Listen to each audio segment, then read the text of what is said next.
Hi everyone, I'm Rincey and this is Rincey Reads. Today I'm going to be doing my July wrap-up part 1. I have 4 books I'm going to talk to you guys about in this video, but before I jump into that, I just want to mention really quickly that last week I put up a video talking about the Three Musketeers read-along that I'm going to be doing in the month of August. So if you are interested in joining me for that, or you are just interested to see what it's all about, I will have a link up in the cards to that video so you can check it out. In there, I sort of just talk about how I host read-alongs, which is basically like super casually. And then I also made a spreadsheet if you are interested in like the number of chapters you have to read every day in the month in order to finish the book by the end of the month. I'm very excited for it. I've heard just really great things about the Three Musketeers and how much fun it is as a book. So I'm very excited to read it, and I'm very excited that a bunch of you guys have already said that you are going to be reading it along with me, which is always very exciting. I always have this like slight fear that no one's going to want to read the book that I pick every year.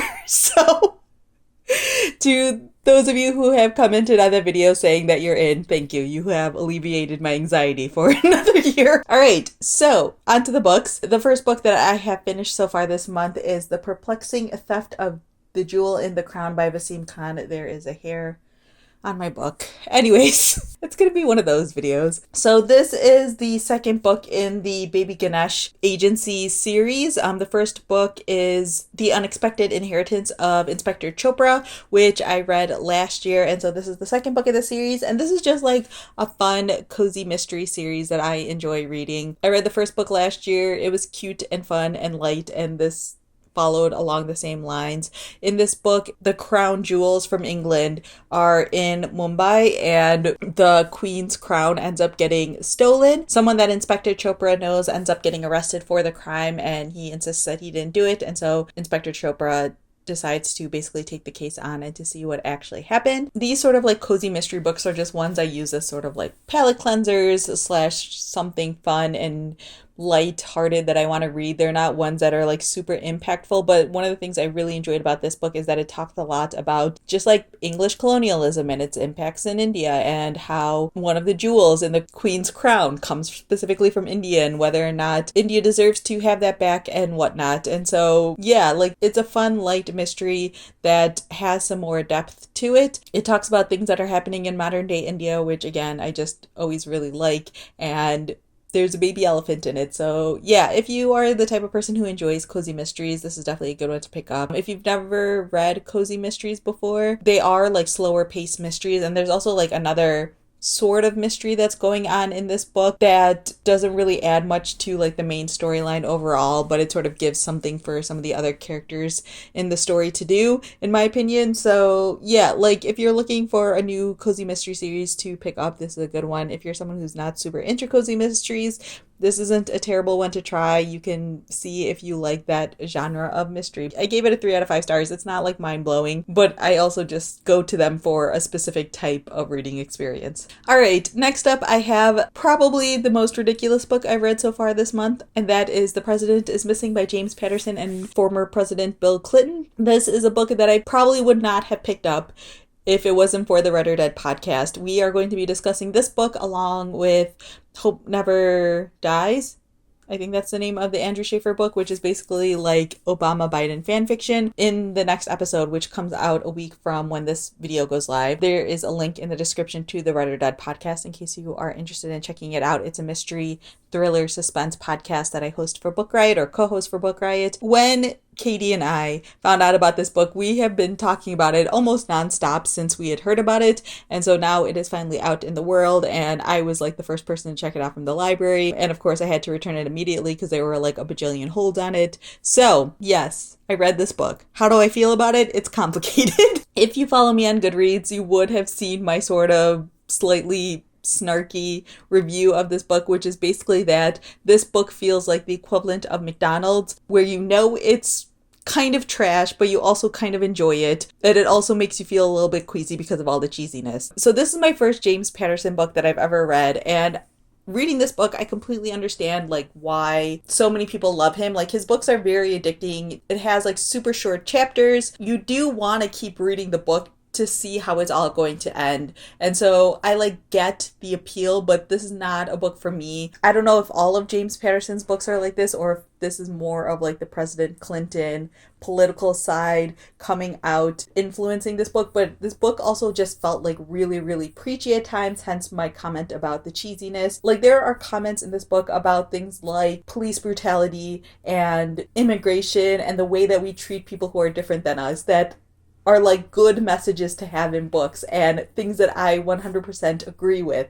However, for some reason, even I was like slightly bristled by the way that it is talked about in this book. Like everything just feels so heavy-handed. There's no real subtlety to this mystery at all, which I suppose is not really what you go to James Patterson for. Again, it's like going to McDonald's and expecting like a Michelin star meal, and that's not why you go to McDonald's. You go to McDonald's because it's fast and convenient and full of salt and sugar. Again, that's what this book is like. If you want something that's like fast-paced, a page-turner, something that'll keep you relatively interested, this isn't like a terrible book. So I haven't even told you what this book is about, but basically you are following this president who is currently going through like a congressional hearing, and then he basically gets contacted by someone who he doesn't know, who gives him like a very specific code word, and so he knows that this person knows something that should not be made known to the public. And so the whole moniker of the president is missing is sort of a misnomer, because the president doesn't really go missing. He just sort of like flies under the radar for a little bit, but the entire book is told from the president's point of view. So yeah, it's basically about like how do these people know this specific code word that means a very specific thing. And there's also this potential for a specific type of terrorist attack to happen in the United States that the president is also trying to prevent. If you have read political thrillers before, this is probably like pretty par for the course. Again, it is kind of preachy. Like the final chapter, I think, is basically an address that the president gives to Congress. And yeah, it's like super, super preachy at times, but I don't know. I have such like complicated feelings about this book because there were points where I was like really enjoying it, and I read the whole thing in a day. I read it on the 4th of July, which I felt like was really appropriate. But also I had like the day off of work, so I was like, why not? It was like one of those books where it's very easy to like keep going and keep turning the pages, but I left it unrated on Goodreads because I was just like, I don't even know how to rate a book like this. One where it's just like, I know that parts of this are really, really terrible, but parts of it are actually like pretty good because it keeps you entertained. So yeah, I don't know. I mean, I would never tell anyone to like definitely go out and buy this book. If you can get it from the library because you're intrigued like I was, get it from the library. But if you've read like political thrillers before and you enjoy them, then you'll probably like this one as well, I would assume. I'm not that well versed in political thrillers, so I probably shouldn't say that for sure. But yeah, I read it. It was an experience. I probably won't read James Patterson again unless he does another like stunt book like this that piques my interest. All right, so after finishing the James Patterson book, I knew that I wanted something on the complete opposite end of the spectrum. I wanted something with beautiful writing, something that was kind of dense, and that I could potentially get lost in. And so I ended up picking up To the Bright Edge of the World by Eowyn Ivey. I read The Snow Child, I think last year I read The Snow Child, and I really enjoyed Eowyn Ivey's writing style. I loved this book so, so much. Eowyn Ivey is like a 5-star writer to me in terms of like the actual language that she uses. Like I can just get completely lost in her words. This one took me maybe like a week to read, which is not that long, obviously. Like I recognize that it's not super long, but compared to like me finishing book typically in like 3-4 days when I concentrate is like a little bit on the longer side. But I like purposefully take longer with Eowyn Ivey books, I realize, because like her writing is so beautiful that I don't want to rush through it. So this is a historical fiction book. It takes place in the 1880s approximately, and you are mainly following this couple, Colonel Alan Forrester and his wife Sophie. Alan Forrester ends up basically leading this small expedition up through Alaska to basically explore the land, this new territory, and to see sort of like who's up there, what's going on up there. Is it possible to create connections with the Native Americans that are up there? Are there resources up there that the Americans should know about and can utilize? Things like that. So this entire book is written as either letters, diary entries, or like other sort of like historical documents. And it's also written sort of like under this umbrella of of these two people who are writing letters back and forth. Like there's this man who I believe lives in Montana, who had all of these collections of documents and sent it off to this very small museum in Alaska because he thought that they would be able to like use it and preserve it and display it or do whatever museums do with collections like that. And so you see a little bit of their correspondence, but the majority of it is either Alan Forrester's diary entries or Sophie Forrester's diary entries while they are separated. And so you spend this entire book watching this sort of expedition take place. You don't know like how it's going to go. Like, are they going to be able to survive? This is basically all still just uncharted wilderness. So there are entire portions of this book where they are just like heading out with no idea what they're going to come across. And it's like, are they going to be able to get food? Are they going to be able to survive the cold and storms? Are they going to be able to navigate through these lands and not start a conflict with the people that they come across and things like that? And then there's also like you following Sophie Forrester, who is back home in Portland, or no, back in Vancouver, and she basically is all by herself and trying to figure out what to do with herself now that her new husband is off on this expedition. And so it's about her sort of figuring out what she wants to do with her life as well as them on this expedition. So yeah, like I said, I really, really enjoyed this book. I think I gave it a 4 out of 5 stars. The way that Ewan Ivey writes, you really fall into this place and this time and this setting. But my absolute favorite thing about the way that Ewan Ivey writes is the way that she writes married people. Like the way that she writes about love and just the feelings that you have towards your married partner is so beautiful. Like in my Goodreads review, I wrote that like Alan Forrester is like husband goals, and I'm not kidding when I say that, because like the way that he talks about Sophie Forrester in this throughout this book is like so beautiful and so encouraging. Like Sophie Forrester spends a lot of her time like in nature, and she's very intrigued by birds, and she ends up taking up various hobbies that are not like typically ladylike and whatnot. And he just encourages her completely in all of her endeavors, which I was just like, oh, you're a beautiful human, Alan Forrester. And even just the way that like Sophie talks about her love for Alan too, it's just like so beautiful. And it's like, you know how when you're watching Friday Night Lights and you're like, Coach and Mrs. Coach are basically like everything you would want in like a marriage. That's also how I feel about Alan Forrester and Sophie Forrester in this book. And even in The Snow Child, like the way that the main couple in that book love each other is like some serious goals. So yeah, I feel like I just like love this book so much in the way that I like love Pride and Prejudice, because the writing is beautiful, the relationship is beautiful, but there's also this like other stuff going on in this story that really, really are so appealing. Yeah, there's just so much I loved about this book. There's like actual like photographs and historical things that's also included in this book that I thought was just like so interesting. This is a very like slow paced, slow burn of a book, but if you enjoy books with really fantastic characters and really beautiful writing, definitely pick this one up. Personally, I like this one more than Snow Child, but I think that's also because like this one has less magical realism or fabulism than Snow Child does. There is still some of that in this book, so if you are someone who likes their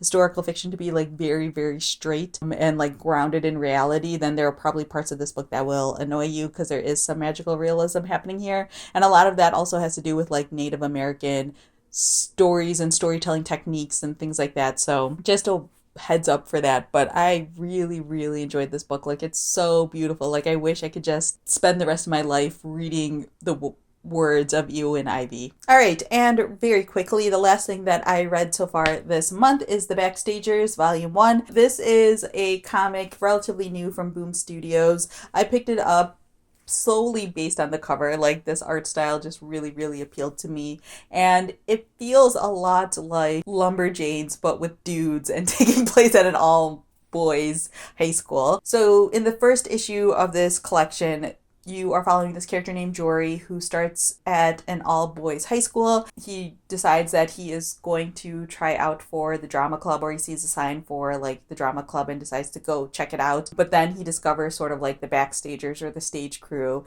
and decides that that's more his jam. So it's about like these kids who are a part of their high school stage crew, and it's about them like putting on this production and things like that. But there are also some like supernatural elements going on in here as well. So yeah, like I said, it's like Lumberjanes but with boys, but also not quite as well written. Sorry. This is like a 3-star comic book series for me. Like, I'll probably keep checking it out from the library just because it's like kind of cute and fun and lighthearted, but it's not like anything super amazing in my opinion. It feels like everything moves super, super fast. There's only 4 issues in this first volume, which also makes it feel like everything moves really fast because the arc is really small. I really do like the art style a lot. It's very colorful, very full. There's so much happening on every single page.